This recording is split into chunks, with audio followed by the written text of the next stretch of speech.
मुझे उन लोगों से बिल्कुल दिक्कत नहीं जो मुझे पसंद नहीं करते, बल्कि दिक्कत उन लोगों से है जो मुझे पसंद करने का दिखावा करते हैं। यहां हर किसी को दरारों में झांकने की आदत है। अगर दरवाजे खोल दे तो कोई खैरियत पूछने भी नहीं आता। नमक जैसी हो गई है जिंदगी, अपने ही लोग स्वाद अनुसार इस्तेमाल करने लगे हैं। दुनिया में रहने के लिए दो सबसे अच्छी जगह हैं, एक किसी के दिल में और दूसरा किसी की दुआओं में। जब भी कोई मेरे पीठ पीछे मेरी बात करता है तो मुझे खुशी होती है, कम से कम उनकी मेरे मुंह पर बोलने की औकात नहीं है। लोग कहते हैं कि समय के साथ दर्द कम हो जाता है, लेकिन सच तो यह है कि इंसान समय के साथ दर्द को सहन करना सीख जाता है। मुझसे नफरत तभी करना जब आप मेरे बारे में सब कुछ जानते हो, तब नहीं जब किसी से कुछ सुना हो। तुम बस अपने आप से मत हारना, फिर तुम्हें कोई नहीं हरा सकता। एक सच्चा प्यार करने वाला आपके प्यार से भी ज्यादा आपकी इज्जत का ख्याल करता है।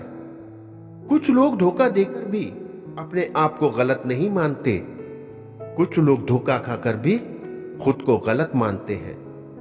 जहां दूसरों को समझना मुश्किल हो जाए, वहां खुद को समझना ज्यादा बेहतर होता है। इंसान की बुद्धिमानी उसके कपड़े और चेहरे से नहीं पहचानी जाती, बल्कि उसके व्यवहार और बात करने के सलीके से झलकती है।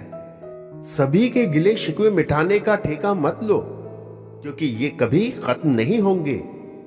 अगर आप वक्त की कदर करना सीख गए तो समझ लेना आपने अपने जीवन की आधी परेशानियों को खत्म कर लिया। पैर में मौज और गिरी हुई सोच कभी इंसान को आगे बढ़ने नहीं देती। हार से कभी मत घबराओ, क्योंकि जो हार जाता है उसके पास जीतने के सिवा कुछ बाकी नहीं रहता। किसी को खोकर ही उसकी कीमत समझ आती है, फिर चाहे वो तुम्हारा प्यार हो या कोई चीज। इसलिए वक्त रहते कदर करना सीखो, क्योंकि वक्त निकल जाने के बाद सिर्फ पछतावा ही बचता है। कुछ अधूरापन था जो कभी पूरा ही ना हुआ, जो मेरा था कभी मेरा हुआ ही नहीं। जरूरत के मुताबिक जिंदगी जियो, ख्वाहिशों के मुताबिक नहीं, क्योंकि जरूरतें तो फकीरों की भी पूरी हो जाती हैं और ख्वाहिशें बादशाहों की भी अधूरी रह जाती हैं। जिम्मेदारियां भी क्या इम्तिहान लेती हैं, जो निभाता है उसे ही परेशान करती हैं। जिंदगी तो सस्ती है, पर गुजारने के तरीके बहुत महंगे हैं। अपनी तो जिंदगी ऐसी है जनाब, जमीन मिली तो बंजर और दोस्त मिले तो खंजर। वक्त ने बता दी लोगों की औकात, वरना हम भी वो थे जो सबको अपना कहते थे।